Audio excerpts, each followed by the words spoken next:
Pimple వచ్చాక దాన్ని pop చేయాలని చాలా టెంప్టింగ్ గా ఉంటుంది కదా. అంతేగా అంతేగా అలా చేయడం వలన మీ స్కిన్ ని మీకే తెలియకనే డ్యామేజ్ చేస్తుంటారు. సో ఎలా అంటారా, అయితే ఈ వీడియో మీకోసమే సేవ్ చేసుకోండి. సో పింపుల్ ని పాప్ చేయడం వలన బ్యాక్టీరియా అనేది బయటికి వెళ్తుందని మీరు అనుకుంటూ ఉంటారు. బట్ పాప్ చేయడం వలన ఆల్రెడీ మన వేళ్ళలో ఉన్న బ్యాక్టీరియా ప్లస్ ఉన్న బ్యాక్టీరియా రెండు లోనికి పంపుతున్నారు. సో ఇలా లోనికి పంపడం వలన ఉన్న యాక్ని ఇంకొంచెం బిగ్గర్ గా ఫామ్ అవుతుంది.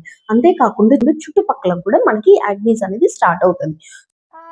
సో సెకండ్ థింగ్ ఏంటంటే, ఇలా చేయడం వలన మనకి పోస్ట్ యాక్ని డార్క్ స్పాట్స్ గా క్రియేట్ అవుతుంది. అంతేకాకుండా యాక్నీ స్కార్గా కూడా ఫామ్ అవుతుంది. సో దయచేసి యాక్నీస్ ని పాప్ చేయకండి. సో యాక్నీని పాప్ చేశాక వచ్చే యాక్నీ స్కార్స్ ని ట్రీట్ చేయడం అనేది చాలా కష్టం అయిపోతుంది. సో అందరూ అది చెయ్యొద్దు ఇది చెయ్యొద్దు అంటూ ఉంటారు, అంతేకాని ఏం చేయాలని చెప్పరే అనే కదా. సో బేసిక్ స్కిన్ కేర్ అనేది ఫాలోఅప్ చేయండి. బేసిక్ స్కిన్ కేర్తో ఫాలోఅప్ చేసుకుని మీ యాక్నీ అనేది కంట్రోల్ చేసుకోండి. సో ఆల్రెడీ యాక్నీ స్కార్తో సఫర్ అవుతున్న వాళ్ళు ఏం చేయాలనేది కదా.